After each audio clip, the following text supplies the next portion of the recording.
ఉమ్మడి పాలమూరు జిల్లాలో municipal chairman, vice chairman ఎన్నికపై నెలకొన్న ఉత్కంఠకు తెరపడింది. మహబూబ్ నగర్ కార్పొరేషన్ మేయర్ పీఠం సహా 14 మున్సిపాలిటీల చైర్మన్, వైస్ చైర్మన్ పదవులను కాంగ్రెస్ దక్కించుకుంది. ఎక్స్ అఫీషియో సభ్యురాలిగా ఎంపీ డీకే అరుణబోటుతో భాజపా నారాయణపేటలో పాగా వేయగా అలంపూర్ను బీఆర్ఎస్ సొంతం చేసుకుంది. ఐజలో సంపూర్ణ మెజారిటీతో బీఆర్ఎస్ చైర్మన్ పీఠాన్ని దక్కించుకుంది. వడ్డేపల్లిలో ఫార్వర్డ్ బ్లాక్ కౌన్సిలర్లు చైర్మన్, వైస్ చైర్మన్లుగా ఎన్నికయ్యారు. ఉమ్మడి పాలమూరు జిల్లాలోని మహబూబ్ నగర్ కార్పొరేషన్ సహా 18 మున్సిపాలిటీల్లో mayor, deputy mayor, chairman, vice chairman ఎన్నికపై నెలకొన్న ఉత్కంఠకు తెరపడింది. బీసీ మహిళకు రిజర్వ్ అయిన కార్పొరేషన్ మేయర్ పదవిని ముదిరాజ్ సామాజిక వర్గానికి చెందిన గుముల మమత దక్కించుకున్నారు.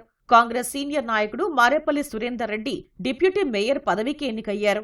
ఏకగ్రీవ ఎన్నికకు సహకరించిన బీజేపీ, బీఆర్ఎస్, ఎంఐఎం స్వతంత్ర అభ్యర్థులకు ఎమ్మెల్యే ఎన్ఎం శ్రీనివాసరెడ్డి కృతజ్ఞతలు తెలిపారు. వనపర్తి జిల్లా అమరచింత మున్సిపల్ చైర్మన్ ఎన్నికలో నాటకీయ పరిణామాలు చోటు చేసుకున్నాయి. ఇక్కడ కాంగ్రెస్, బీఆర్ఎస్, బీజేపీ చెరో 3 వార్డులు, సిపిఎం 1 వార్డు గెలుచుకుంది. బీఆర్ఎస్, బీజేపీగా కలిసి చైర్మన్ పీఠాన్ని దక్కించుకుంటారని భావించిన చివరకు బీఆర్ఎస్ కౌన్సిలర్ గా గెలిచిన 2వ వార్డు కౌన్సిలర్ సువర్ణను కాంగ్రెస్ సభ్యులు బలపర్చగా సిపిఎం మద్దతు పలికింది.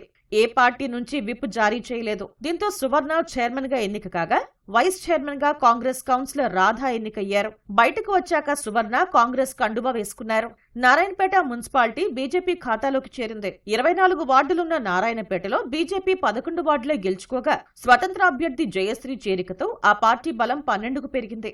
బీజేపీ సభ్యులు ఎక్స్ అఫీషియో సభ్యురాలిగా Mahabubnagar MP DK Aruna మద్దతు పలికారు. కాంగ్రెస్ పోటీ పడిన 13 మంది సంఖ్యాబలంతో నారాయణపేట చైర్మన్ పదవి భాజపాకు దక్కింది. చైర్పర్సన్ గా కొండ శ్వేత, వైస్ చైర్పర్సన్ గా మంజుల గెలుపొందారు.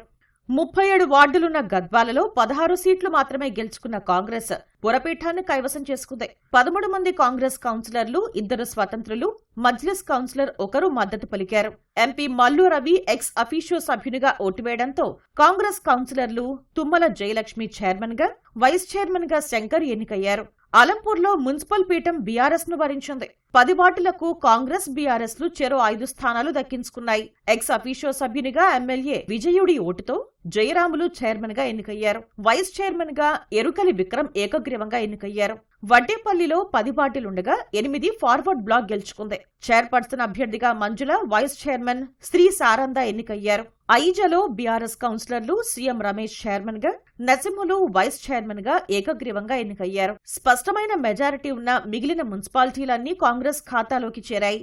భూత్పూర్ చైర్మన్ గా బాలకోటి, వైస్ చైర్మన్ గా రత్నమాల, దేవరకద్ర చైర్పర్సన్ గా దమయంతి, వైస్ చైర్మన్ గా యుగేందర్ రెడ్డి, మక్తల్ మున్సిపల్ చైర్పర్సన్ గా వాకిటి మానస, వైస్ చైర్మన్ గా శైవి రెడ్డి, కోస్గి చైర్మన్ గా నాగులపల్లి నరేందర్, వైస్ చైర్మన్ గా చింతల సరిత ఎన్నికయ్యారు. మద్దూరు చైర్పర్సన్ గా సరస్వతి, వైస్ చైర్పర్సన్ గా భాగ్యశ్రీ, నాగర్ కర్నూల్ చైర్మన్ గా సునేంద్ర, వైస్ చైర్మన్ గా బాదం రమేష్, కల్వకుర్తి చైర్పర్సన్ గా రత్నమాల, వైస్ చైర్మన్ గా షానవాజ్ ఖాన్ పురపీఠాన్ని దక్కించుకున్నారు.